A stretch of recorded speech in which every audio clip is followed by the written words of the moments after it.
Back in 1994, my brother Glenn told me he'd met Nicole Simpson, that she was rich, and that he was going to take her down.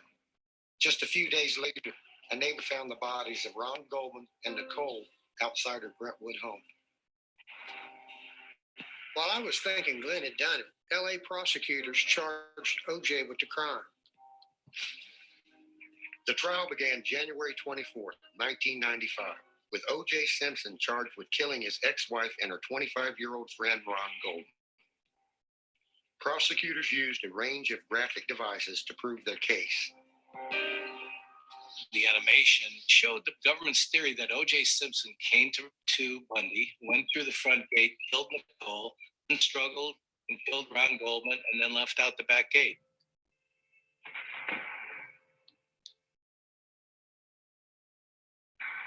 But the prosecution changed their claim on how the victims had been attacked when new evidence was laid out by the coroner. Dr. Lakshmanan said Nicole's head was slashed. She was banged against the wall and knocked unconscious. At that point, the prosecutor revealed a new theory. The murderer left Nicole and killed Ron Goldman, then came back for what is described as the coup de grace.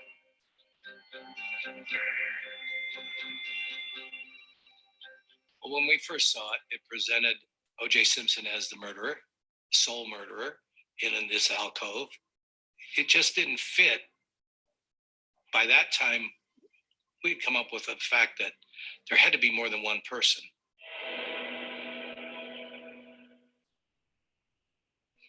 After 8 months of evidence and 3 hours of deliberation, the trial of the century ended October 3rd, 1995. We, the jury, in the above entitled action, find the defendant, Orenthal James Simpson, not guilty of the crime of murder in violation of Penal Code Section 187A, a felony upon Nicole Brown Simpson.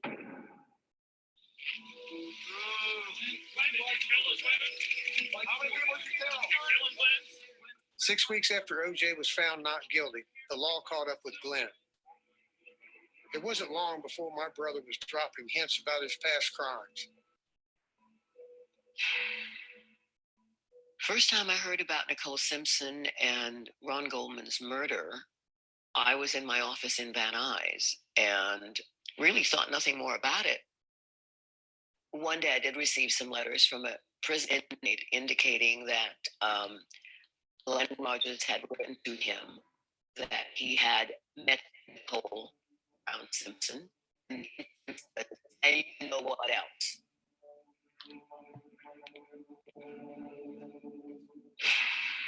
We forwarded it immediately to the O.J. Simpson prosecutors. Authorities ignored clues leading to my brother. Authorities ignored clues leading to my brother. Authorities ignored clues leading to my brother. And it would be years before Glenn came back to that story. After getting many letters and pain, the criminal profiler wanted to confront my brother in person to get the evidence he needed. He paid a visit to Florida's Union Correctional Institution. Finally, years after the murder, Glenn was ready to tell his side of the story. Department of Corrections puts out what they call cold case homicide cards. We would grab different games and talk for 6 hours a visit. After I asked him that he had not sent me any specific information regarding his involvement in the O.J. Simpson case, he said, I had, you just didn't pay attention to the clues. I challenged him to prove that he had actually committed the murders, that only the killer would know what the actual murder weapon looked like. And so Glenn drew the specific weapon.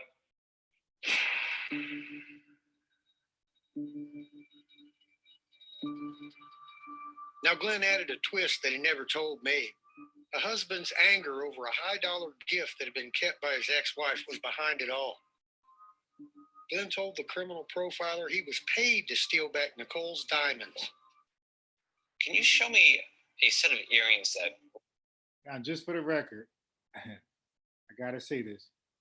This whole O.J. Simpson hiring Glenn Rogers, a serial killer, to kill his wife.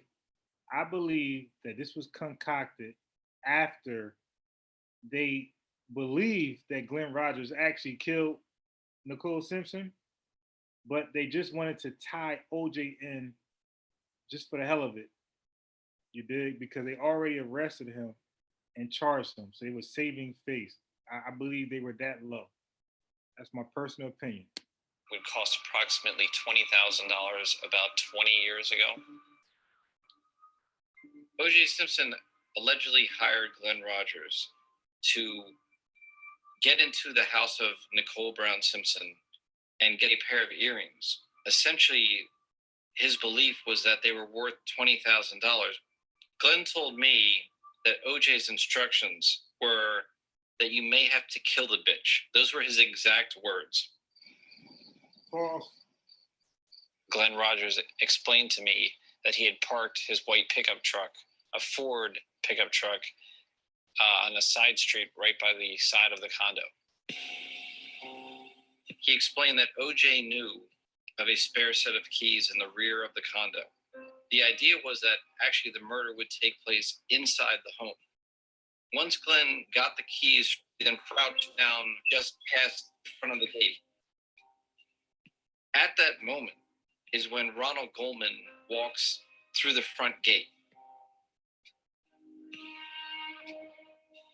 Glenn Rogers realized that Ronald Goldman suddenly became an obstacle that needed to be dealt with. He struck him with a large knife, incapacitating him, and threw him against the tree. It was not something that I had expected Rogers to say. He said that upon her entering into the fray, he stabbed Nicole Brown Simpson once, and she fainted. He charged Goldman in pushing him against the tree, where he later was found deceased. He said that he pulled her hair back to expose her neck and pulled the knife once to sever her neck to kill her instantly.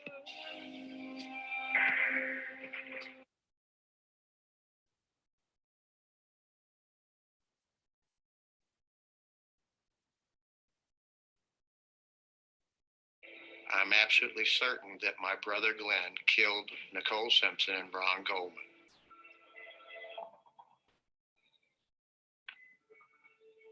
I know my brother did it because I've seen proof that he was there. Family members wore angel pins in memory of Nicole, who had collected angel jewelry before her death.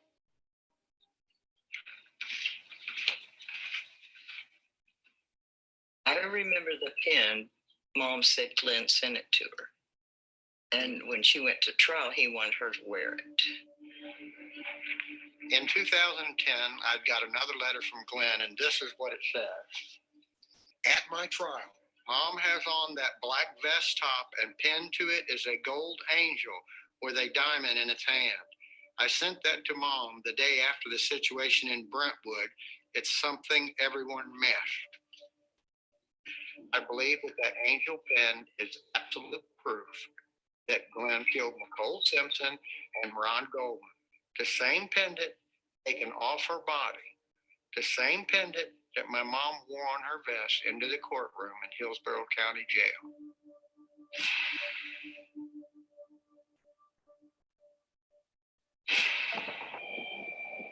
But Glenn was now far from Kentucky. He'd gone back to California, and soon he was calling me saying he was hanging out with Hollywood types like Nicole Simpson.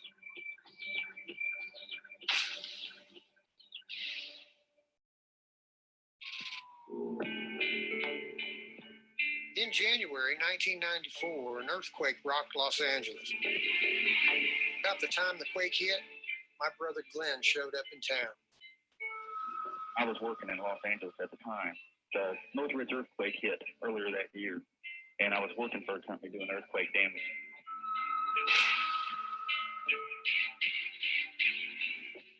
A few months later, Glenn risked coming back home, even though Ohio police wanted him for questioning. In 1994, Glenn was living in LA and he came back to Hamilton for a visit. And that's why I decided to have a cookout, have my family over. He told me that he'd met this beautiful girl out in California and her name was Nicole, and said that he'd done work for her in her house and said that they went out a couple times for drinks. And he said, you know, Sean, my daughter, and her look so much alike. And he said, she's married to this football player. See, he don't know much about sports. And he said, this football player, and he's black.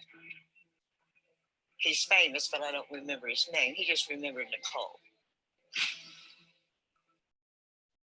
I'm in my mother's house at this time, and they're already looking for Glenn. The phone rings, and I talked to him, and he asked me, so guess who I'm partying with? Nicole Simpson.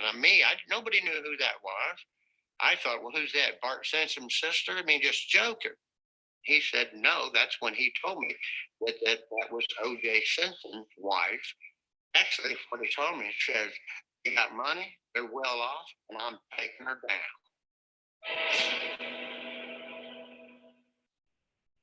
Body of a woman reported to be Nicole Brown Simpson, ex-wife of football star O.J. Simpson, and a man identified as Ronald Goldman were found early this morning.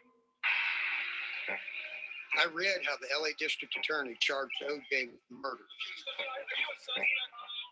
I believed my brother was involved, but who in the hell was going to listen to me? Meanwhile, investigators for the defense found signs that pointed in Glenn's direction.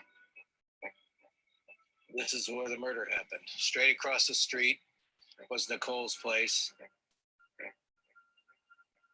The most significant witness in the whole case was Tom Lang.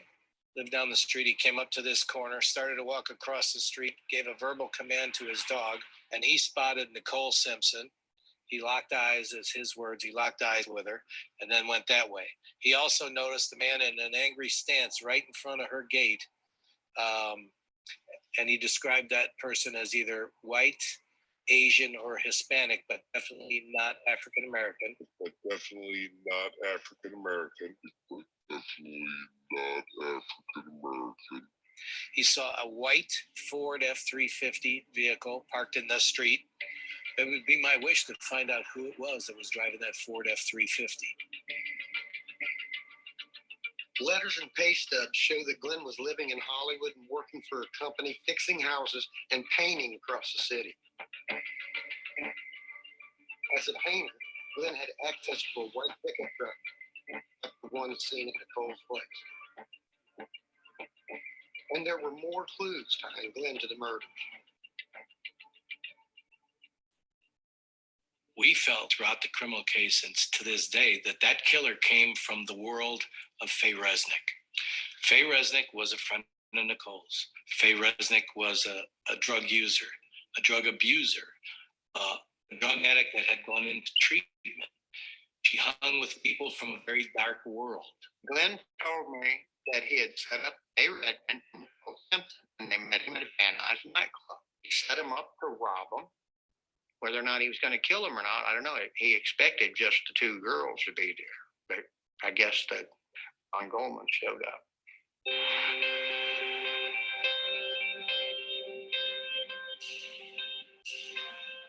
At the time, I had my suspicions, but I didn't know how he did it or if he really was the killer. It'd be years before Glenn would say what really happened.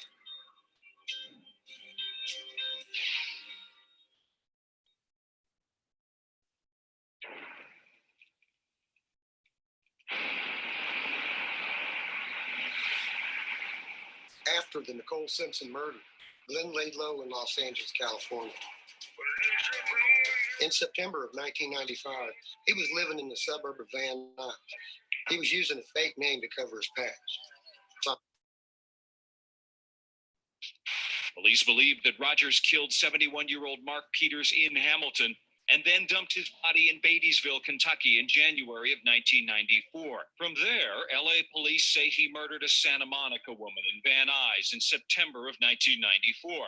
LA investigators say he is a man with a short fuse who is killing for purely psychological reasons.